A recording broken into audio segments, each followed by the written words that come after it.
Hey everyone, welcome to today's Explainer. I'm absolutely thrilled you're here because today we're diving into a concept that honestly, pretty much every single one of us has grown up hearing about. Whether it was handed down through your family, plastered all over the media, or just sort of absorbed through everyday cultural osmosis, the whole idea of a real man is literally everywhere. But where does it actually come from? And more importantly, what does it mean for us right now?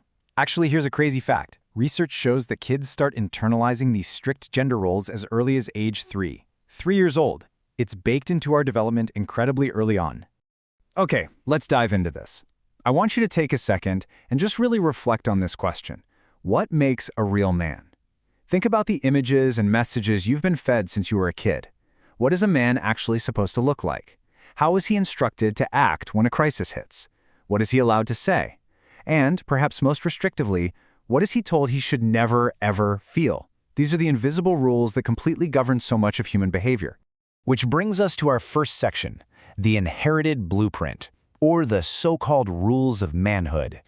So society hands us this highly specific, rigid definition. We're told to be tough, always in control, never show an ounce of vulnerability, and act as the provider at all costs. Now, looking at this, you might think, well, those sound like strong traits. Think about every classic action movie trope, right? The hero takes a massive beating, brushes off the dust, refuses to talk about his feelings, and insists on saving the day totally alone. And sure, resilience and providing for your loved ones are great things. But when you combine them into an absolute, inflexible mandate, they actually create a super restrictive box. They just don't leave room for the full spectrum of being human. Now, before we go any further, I want to make an absolutely crucial caveat for our explainer today. Questioning these traditional ideas is not about making anyone feel less of a man. Let me say that again. This is absolutely not an attack on anyone's masculinity. No way. Instead, I want you to look at this as an invitation to just create a little more space for healthier, more honest, and ultimately more human ways of living. Now, what's really interesting about this next section, the hidden costs, is exploring the dark side of those expectations. Playing by these old rules carries a serious price tag. First, there's the pressure to suppress emotions. If you're told you can't be vulnerable, you just bury what you feel. Next, you actively avoid seeking help. Because if you have to always be in control, asking for a hand feels like a total failure. And the final step? Proving themselves through harmful actions. When men are stripped of healthy emotional outlets, that facade of strength often bursts out in ways that ultimately hurt both the men themselves and the people around them. We're talking reckless driving, acting out aggressively, picking fights just to save face. It's an incredibly damaging cycle of isolation.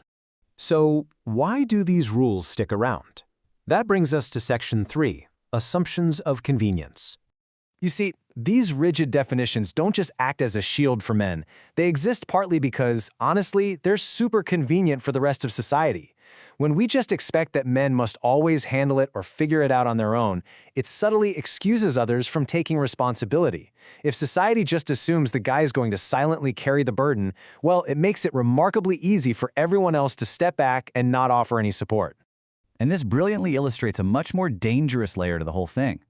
When we use the phrase, "that's just what real men do," to justify aggressive, detached, or dominating behavior, we are literally excusing harm and silencing accountability.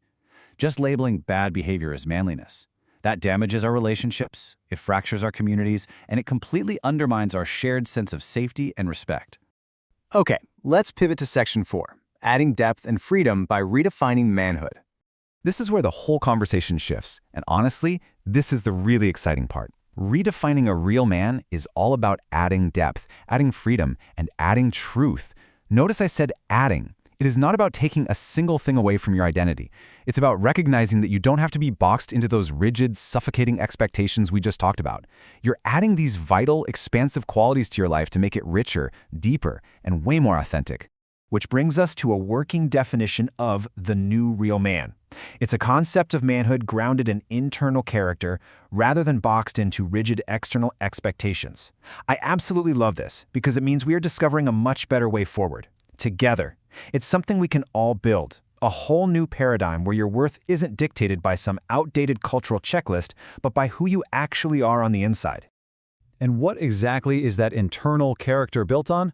Well, it's anchored in some pretty powerful core values: respect, accountability, empathy, and integrity. This right here is what the rebuilt, truly authentic version of manhood is actually grounded in.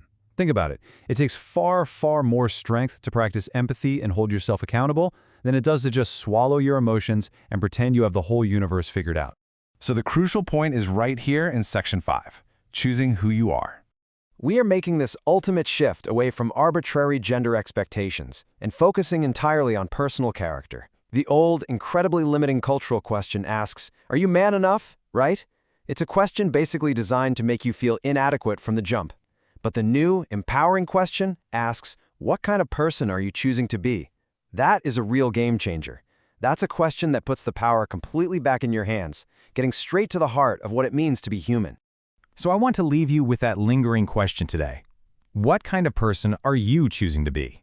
I really hope this explainer has given you the tools to reflect on your own choices, to challenge that inherited blueprint, and to fully embrace the depth and freedom that comes with building true character. Thank you so much for hanging out and unpacking this fascinating topic with me today. Keep asking those big questions, and I'll see you in the next one.